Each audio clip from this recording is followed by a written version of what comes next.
Did you have an eye on this series or did CA suggest it? No, CA came to me a while ago actually and started talking about, first and foremost me being involved a little bit more in T20 cricket with the Australian team, and then had the opportunity to be able to work as assistant with Darren, which was almost too good of an opportunity to pass up on. So look, we've been talking about it for a little while, and I've been able to make sure it works into my Big Bash commitments as well. Obviously the first game's actually before the Big Bash final, so I'm able to do the Big Bash semi-final, then leave for a couple of days and get a couple of days in with the team, then go back and do the final and join the team again after that. So look, I'm just really excited and thrilled to be once again asked and given the opportunity, and hopefully over the next few weeks we can have some fun and win a lot of games. And what about the role are you most looking forward to?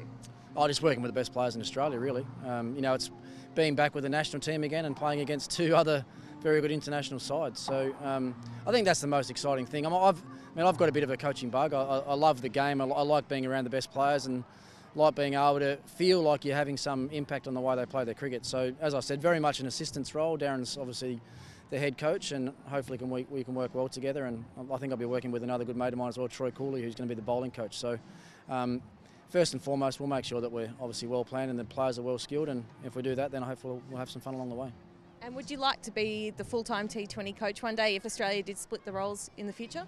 Once again, I said this last week, I've been talking to Cricket Australia for a little while about doing that as well. There is a fair bit of talk about them splitting their roles up, and so once again I'm just delighted that my name's one of the ones that have come up for that sort of permanent role down the track. But we'll wait and see how this goes first. I know I'd enjoy it if I could have the opportunity to do it, and if I could make it work into other commitments I have and family time and stuff. I spend my whole life pretty much around T20 cricket now, obviously commentating with the Big Bash and coaching in the IPL. So I think I've got a pretty good grasp on the game, and we'll see how it goes. And what did you learn last summer about being an assistant coach as opposed to a head coach? What are the differences? Last year I actually felt a little bit awkward being an assistant coach. Justin obviously was the main coach, and we only got the group together, I think, 2 or 3 days before the first game. So when you come in as an assistant, you don't really want to change much and have too much input early on, because obviously the players have all got a pretty good idea and understanding about how they want to play the game and what they want to do. So I spent the first 3 or 4 days just picking the brains of most of the batsmen and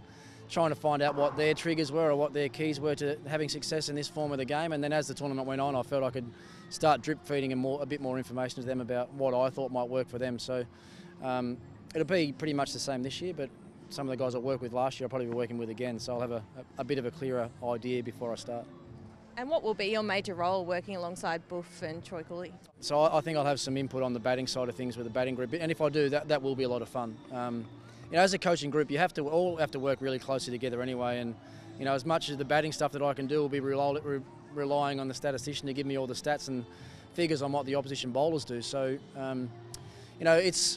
everyone sort of thinks that the T20 game is just a bit of turn up and try and slog a few, and whoever has the most luck wins. I can tell you it's the most tactical game there is out of all 3 formats, and that's what excites me about being involved again. And how's your relationship with Buff been since you stopped playing together? Yeah, great. And we're great mates. When we played together, we used to joke all the time, especially in one-day cricket. We had this knack of just being able to put on some incredible partnerships, and we enjoyed batting together. So, and we enjoyed playing together. So I've got no doubt at all that we'll enjoy working together as coach and assistant coach.